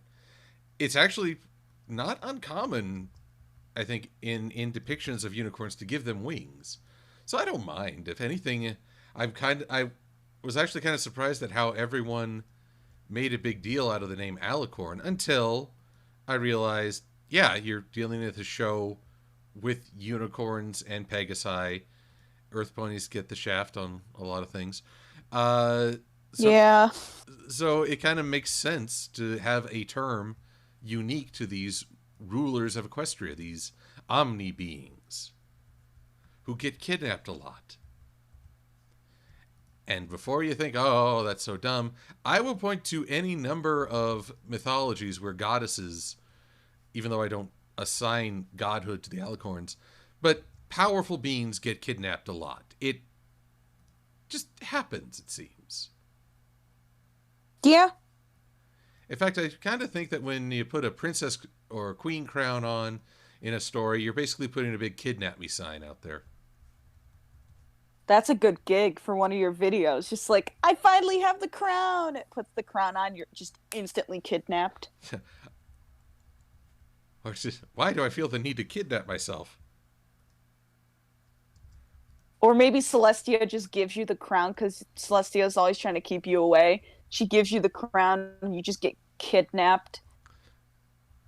Her way of keeping Hero C away.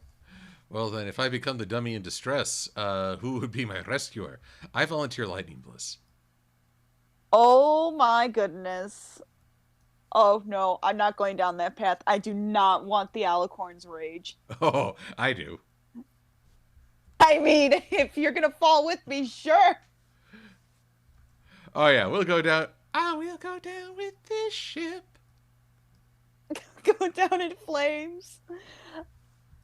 I mean, we both went down with Josh Scorcher at BronyCon, so. That's right. Oh, my. Oh, how scandalous.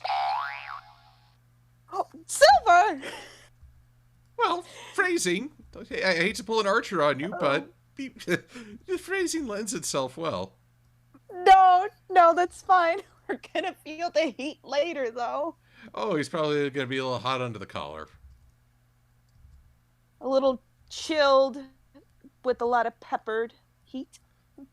Oh, yes. That's going to be a spicy meatball.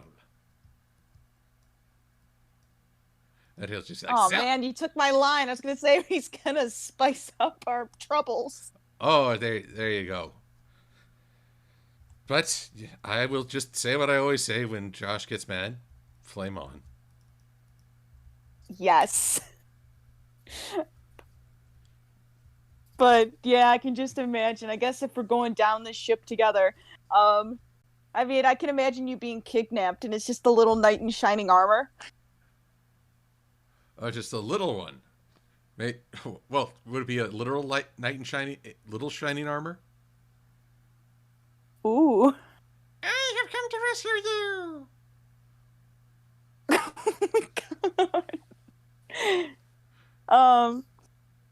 But just running down the rainbow, trying to get you back. Well, that's why it should be Lightning Bliss if there's rainbows involved. Then she's just riding on the back of Twink. That would be awesome. Twink in shining armor. Nom nom nom nom. Oh my goodness, that would be funny. I wonder if you could affect that nom. I mean, wait, what? Are you asking for me to make Twink impression?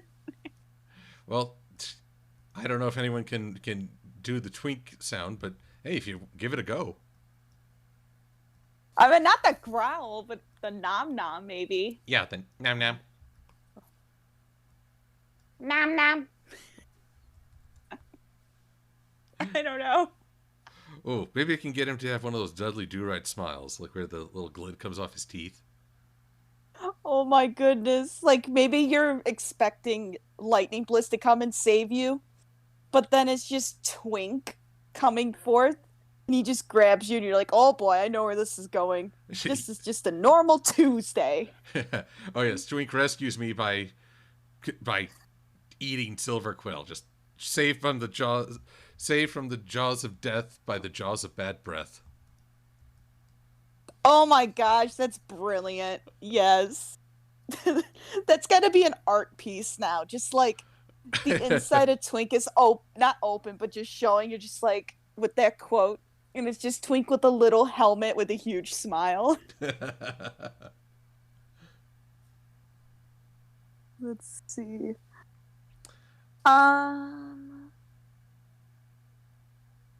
Oh, this is a good question. From Champ to Stay to Silver-Quill and Aria, have you seen Folly of Celestia? I read it. I was one of the early audience for Josh when he first created the piece. That was several years before he put out his latest animated. Yeah, I just watched the animation. It was very good. Ah, excellent. Excellent. Excellent. Smithers. It was boiled to perfection. But not hard boiled. It opened up the cracks to new inspiration. Oh, get crack-a-lackin'.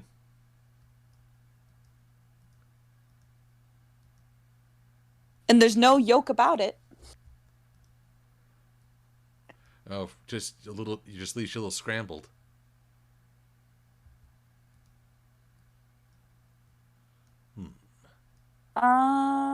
Damn it. You stumped me. I'll give you that. Not to worry. Although, yeah, but knock on wood, I'll get you next time. Well, I can hear you opining already.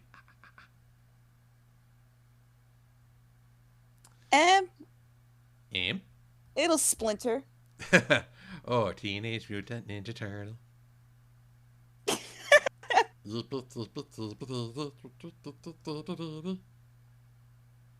Heroes in a half shell. Turtle power. Oh, great. Now I got that song stuck in my head. First, before we even started this live stream, she got Bohemian Rhapsody stuck in my head. And now she's got the Ninja Turtles stuck in my head. Stop it, Aria. Oh. Stop it now. Oh no. Enjoy the song. Go with the flow of the notes. Well, now I'm just trying to envision a crossover. Is this the half shell? Is this just fantasy? Caught in a pizza? No. Boneless in reality. Jasper's gonna kill us. Let's see here. She's just a reporter from Channel 6 Family. Spare her life from this monstrosity. Easy done, overdone. Please let him go. Please don't stop. Lyrics. Easy come, easy done. Please don't stop with the fun. Ishmelock. Let him joke. Let him joke. Well, great. Now we're getting into the Muppets. Do not like your jokes. Anyway, I'm sure we. Like your jokes. Oh, meanwhile, people are pulling the "Let It Go" in the comments. Ah! Chibi Quill is best Quill. Let's see. Let's see. So, I haven't really commented as I've been drawing, but you all might have noticed I've switched to Night Mist Soci. Sniper Nighter, I am so close to completion. I just have to finish the portrait poses, but I also promised Night Mist I'd keep the good times rolling, because I've only got one more OC pose for his comedy aspect, and then going to try something different with him. We're going to have a Navy uniform, complete with sea camo, but I've got to find a way to generate that pattern. Because I got to say, our military, they long since abandoned solid colors, and now everything's this weird camo. Digital, almost. Except for the U.S. Space Force, which just is the Army with the Star Trek emblem. I find it very weird. Very strange. This Space Force confuses and angers me. Arr. It's out of this world. Invented by space cases.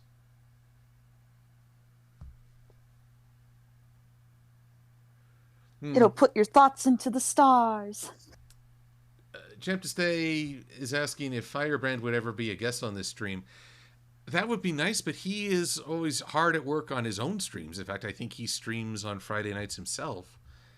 I don't know if I could pull him away.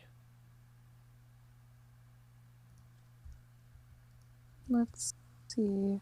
Kyle Kingsborgo says, Silver and Aria, did you watch Frozen 2?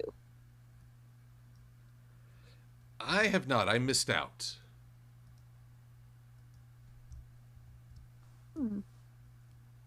Did you watch Frozen 1 at all? Oh, yes. And I thoroughly enjoyed it. And yes, I even still have Let It Go on my phone. Because it's just really well done. Oh, Let It Go is going to get pushed down from the new song into the unknown once you watch it. Really? Yeah. It's kind of hard for me to envision. It's really good. Huh. Well, I'll have to catch up then.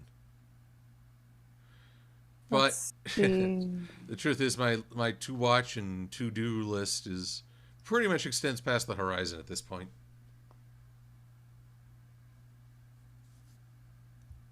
That's fair.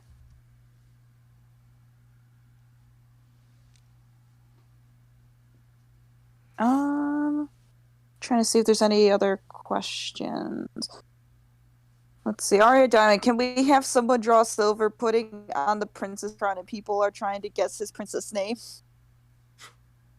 Isn't that like a Twitter thing? Guess your princess name by the month and day you were born.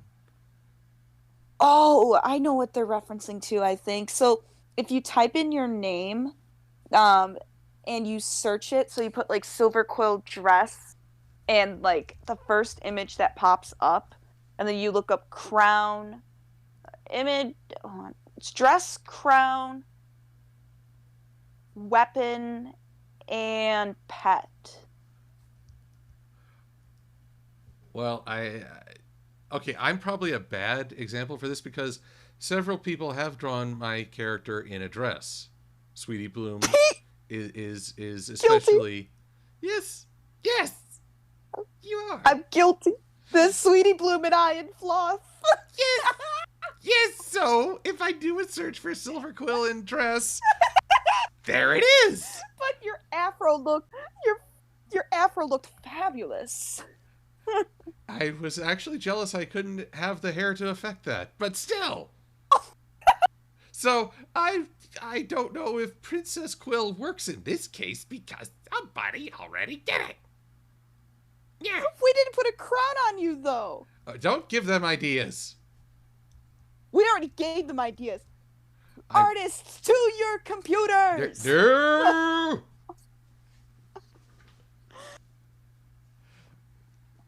What is the Clee Kingsborough. Silver, what is the reason behind the bliss abuse? First off, it is a shipping war, thank you very much. And second of all, she's so cute when she's mad. I agree. I'm following down with that ship with you. I'll support you. So us prank buddies gotta stick together. That's right. So prank buddies all the time. We just gotta get art done. Gotta get art done. Gotta draw the knight in shining twink. No, just us with like big letters, prank buddies, and we're just behind a bush, like ready to prank some people. Prank lightning bliss. And she's just like, she just has this look like I'm annoyed and I don't know why. Oh gosh. Yes. We're just laughing. Let's see.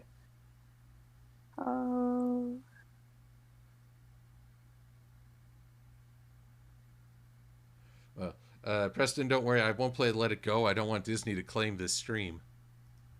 Oh yeah, no. We don't want that. And they would. Don't tell me they wouldn't, because they would. Oh my goodness! But guys, this has all been a great deal of fun at the end of a very tough week. But I make it a point not to demand everyone's time and attention for more than 2 hours. Which I will say these 2 hours have flown by. Yeah. Hopefully you had a good time though. Like maybe it took your mind off of some things, Silver. Well, just for a little bit, and then we're still working through the hard parts. I'm afraid that, again, that's 2020 in a nutshell. So I'm close to complete with both Night Mists OC and Sniper Nighters. So is good times, is success. Yes. Actually, the passion. The passion. The magics. Actually, Sniper Nighter will be especially unique in that he is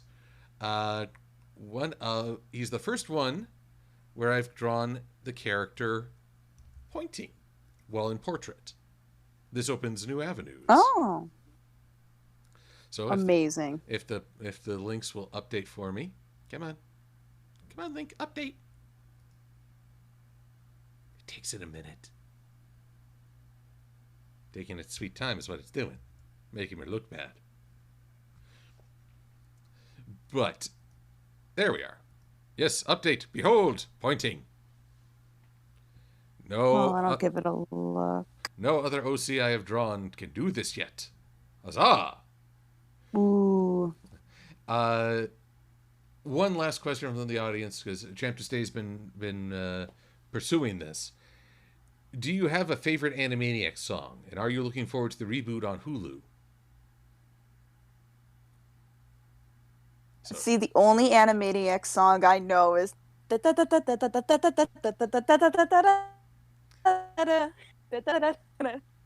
all the with the countries. It's the only one I know. well, I love the country song. It is catchy as can be and actually does help you remember things. But since I I try not to have the redundant answers. There was another one called "It's a Great Big Universe," and we're all really puny. We're just tiny little specks about the size of Mickey Rooney.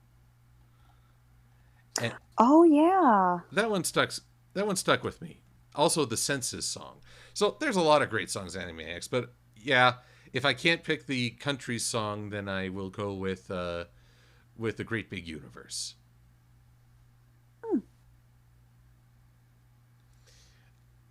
Alrighty. So, before we sign off, Aria, is there anything you'd like to give folks a heads up on? Anything you want where we can steer the good people? Well, you can find me on my Twitter, which is Aria Diamond 1998. I also have a website that shows a bit more of my handles, YouTube, DeviantArt, kind of, Patreon, etc., where you can commission me. And some of the things that I'm working on currently is my Darkened Minds Feel Alike project that I've actually told Silver-Quill about, and you seem pretty interested in that once it comes out. Yee. I don't want to spoil And also, yeah, no worries. Basically, it's just some questions that I've been asked over a year, over some time, that will be answered. I don't want to give out too many spoilers, but be on the lookout when that comes out. Once it's out, you don't want to miss it. Excellent. Other than that, I really appreciate you letting me come on, Silver. It was a lot of fun. Good. Hopefully we can do it again. We shall, and that will be good times. Very good times. It'll be puntastic. Pontification. And, so maybe we can get Lightning Bliss on and tell her our ideas for the Knight in Shining Twink. Nom nom nom nom. Yeah. Nom nom. See ya, everyone.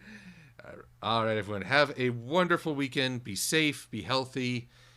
Take some time for some positivity, because goodness knows we all need it. I'm Silver-Quill. Thanks for watching. And I'm Aria Diamond. Bye-bye.